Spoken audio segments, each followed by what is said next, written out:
screen with you because I want to talk to you about the Trinity Western decision. Now, we're all familiar with that. We're all familiar how that didn't turn out very well for the faith-based law school that Trinity Western was proposing starting in the province of British Columbia. But you may not know this part of it, so I'm going to tell you a little bit of a story here, that things that went on behind the scenes. Okay, we've got a gentleman by the name of Simon Fish. Now, again, remember, I'm putting his picture up here and his name. It's not because we're trying to vilify anybody. We just want to make sure that he's key to some of the activities that went on behind the scenes, and I want to make sure that we're aware of who he is and some of the things that he's done along with others. So we've got the Bank of Montreal Board of Directors. Simon Fish is a member of the board. He's an executive vice president, and he is the general counsel. As a matter of fact, he's not just any general counsel in Canada here. Back in 2013, just move this out of the way here. Back in 2013, Mr. Simon Fish was the winner of the 2013 Canadian General Counsel Award, and he, in fact, was found to be the best in-house lawyer in Canada. Now, what that means is that means that you've got these big companies like Bank of Montreal. They've got over 80,000 employees worldwide. They don't just, when they need a lawyer, they don't go out and rent one. They actually own lawyers. They have lawyers that operate inside their organization. They have an in-house counsel. They have an office that has tons and tons of lawyers in it. And he is not only the best lawyer within Bank of Montreal, but he was the best lawyer, in-house counsel lawyer in all of Canada in 2013. Now, back in 2013 as well, he also was part of a group that started an organization called Legal Leaders for Diversity.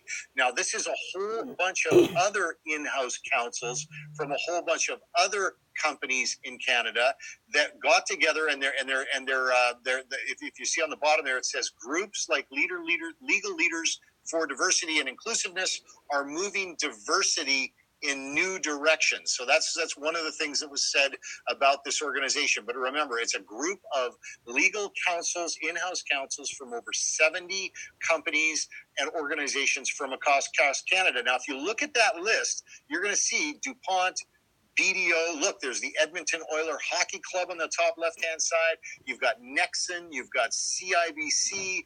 You've got UPS, the Royal Bank of Canada.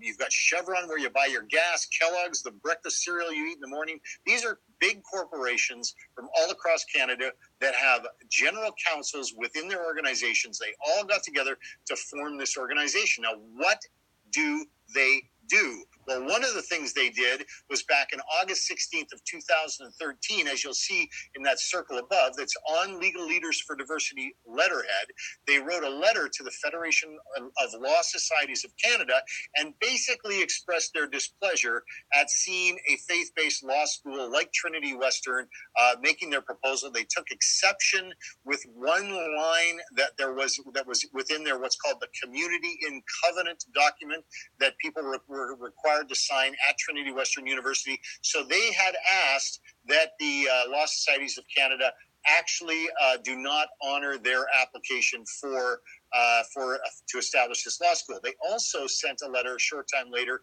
March 3rd, 2014, to the Law Society of British Columbia, where they said in this letter, and this letter is also from Legal Leaders, it said, the LLD, Legal Leaders for Diversity, is extremely concerned with what Trinity Western is proposing, and we urge the provincial law societies to weigh in against this proposal.